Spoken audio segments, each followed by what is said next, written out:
get so wrapped up in the daily routine and all this, BS, whether, all the influences. I'm not going to dive into them all. I'm sure you guys probably see and understand a lot of them yourselves, but man, how many days and years of my life at least was spent not setting easily attainable goals that could have compounded into a life of magnificence beyond my comprehension. It's All of us, it's all of us did it. Yeah. and this is why. So this is, and I'm just kind of going to talk a little bit more today than normal, because that's somewhat of the idea here, is kind of give you guys a little bit of context into my internal framework. But dude, we are not going to stop seeing erratic violent behavior being displayed in public, like this fucking school shooting yesterday, or whenever it was, yesterday, 2 days ago. And unless we start to teach people mental resiliency. And it's so fucking simple, but so important, and yet so hard and complicated at the same time. But it starts with self-value and self-worth. How do you find, and I'm just saying this because this is where I've come from. Like when I tell you guys, oh yeah, like I was suicidal. No, the only reason that I didn't kill myself was because I literally passed out wasted with the gun in my mouth and my finger still on the trigger. Oh man. All in my fucking eyes out, crying, just wondering how long it was going to be before somebody found my fucking rotting corpse. And feeling bad for the cleanup crew or the person who found me, because it was going to be so fucking gory that I was like, man, I feel kind of bogus about this, which is the only thing that kept me thinking for an extra second, which allowed me to pass out. So, I had no self-worth, no self-value whatsoever. In fact, I hated myself. And I still sometimes fall into these traps, but I get out of them very easily now, because I've exercised my mind and myself to the point where it's just, something to remind me more than anything. But how do we create self-value and self-worth within ourselves? Well, we need to, I don't know if you guys ever heard of Ed Milet before, but this guy talks a lot about how you build self-confidence, and it's by keeping promises that you make to yourself. So the old philosopher Sartre had this philosophy of the true self and the actual self. And the true self is like you at your maximum potential, being the best version of you that you possibly could be, and being honest and transparent with yourself. Because nobody else, it does matter about being honest and transparent with other people, but ultimately it's you, it's the universe. You cannot fucking lie from this thing, right? No matter what you do, you cannot lie. And if you're living in that alignment, in that great high vibrational frequency, doing what you got to do and loving your life, you're up here at the true self, max potential. But for every little lie that you tell yourself that you don't keep, you start to fall further and further. So here's the true self, here's the actual self. And that distance in between is where angst comes from.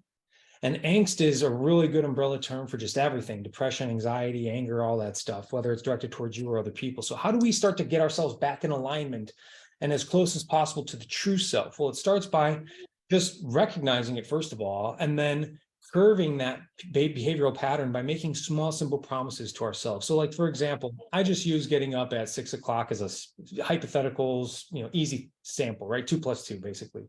So if I say, hey man, I'm a lazy piece of crap, and or even if I lie to myself and I say, I'm not lazy, I get up at 8 o'clock every day and I party all night, that's not like that bad, that's pretty good. I'm lying to myself. So I really want to get up at 6. I make that honest assessment on myself and I get up at 6 the next day. I just took an inch or a little step closer back to alignment with the true self. And so with the true self. And so every single time that I get up at 6 o'clock, 6 o'clock, 6 o'clock, I'm inching myself back up there. I'm building more self-confidence, more reliance on myself, and I'm alleviating the angst, right? Because again, this gap here is where all of our perturbed emotions come from. So I'm working my way back up slowly but surely. And you do that for a while. Now you also have to continue to raise your standards, because you get your standards. And so let's say I'm waking up at 6 o'clock every day for 6 months, and I'm slowly getting myself back. I'm starting to feel a groove. I'm stacking wins in the morning right away. There's a lot of other little things you can do, like drink a glass of water, simple things. Now I start to raise my standards a little bit. So I get up at 5:55 and I drink a glass of water. Stacking wins, positive momentum, high vibrational frequency just to start my day off. And you continue to do little things like that, and you realign yourself back up here to where you start to develop more self-worth and self-value. What we're doing to kids these days, and even adults in the workplace, and this is why HR reps either love me or they hate me, is because we are so freaking mentally and emotionally weak. It's disgusting. We're so mentally and emotionally weak because of this coddled nature and living within the confines of America and how nice and luxurious it is here. Depression is a luxury. There's people who are living in, crappy crime-riddled communities who don't have the luxury of being depressed. Yeah, they're depressed, but they still have to go through their daily routines every day. And instead, we're creating and fostering this environment where we're just telling everybody it's okay to take days off over your own self-pity and your own lack of self-worth, instead of giving them constructive tools and exercises to get themselves back on track. And we stay in this low vibrational frequency and we dive further away from the true self, and we create more internal angst. And then that has significant neurochemical dispositions within the body, starts to affect our behavior. And then ultimately, what do? We shoot up a school because we're so we hate ourselves so much, and we're so disturbed, and we're so angry and confused over everything that we just have to physically lash out at some point. We can only take it in, we can only keep it in so much.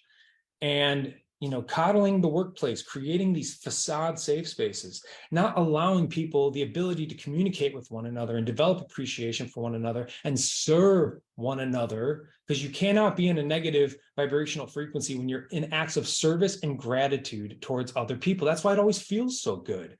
You give somebody something and it's like, hell yeah, that felt great. And it's not because you're sitting there thinking that, oh, I'm such a great person, I did this. No, it's the human connectedness. It's the bond that is being amplified when you're there for other people. And I'm not saying you just give everybody your money. I was a drug addict on the streets, man. Like, I know exactly what some of these people do. But for example, this priest gave me, I'm not a Catholic guy. I actually got kicked out of the Catholic school. I was falling asleep on stage way too much as a little kid. I would have been a YouTube sensation. It's like, Father Cleese was a cool dude, and he actually got arrested for embezzling $1 million. And he was a cool guy, man. He was a really cool dude, helped me out in some really dark times. And he told me, he's like, dude, just buy like subway cards. Drug addicts are going to go try to turn those things in anyways. And I was like, yeah, that's true, but they're not going to get any money back for them. And if they do, at least everyone's got to eat. So when you do something like that for somebody, and again, I'm not saying you have to go do that, it could be anything. We start to develop a stronger human connection with one another. We start to elevate those levels of oxytocin, serotonin, the human connectedness chemicals. We amplify positive relationships, and we lower the negative disposition. And it's harder to hurt somebody that you feel connection to, regardless of what it is. You see it in the movies all the time. 100%. Yeah, you ever see the movie Training Day?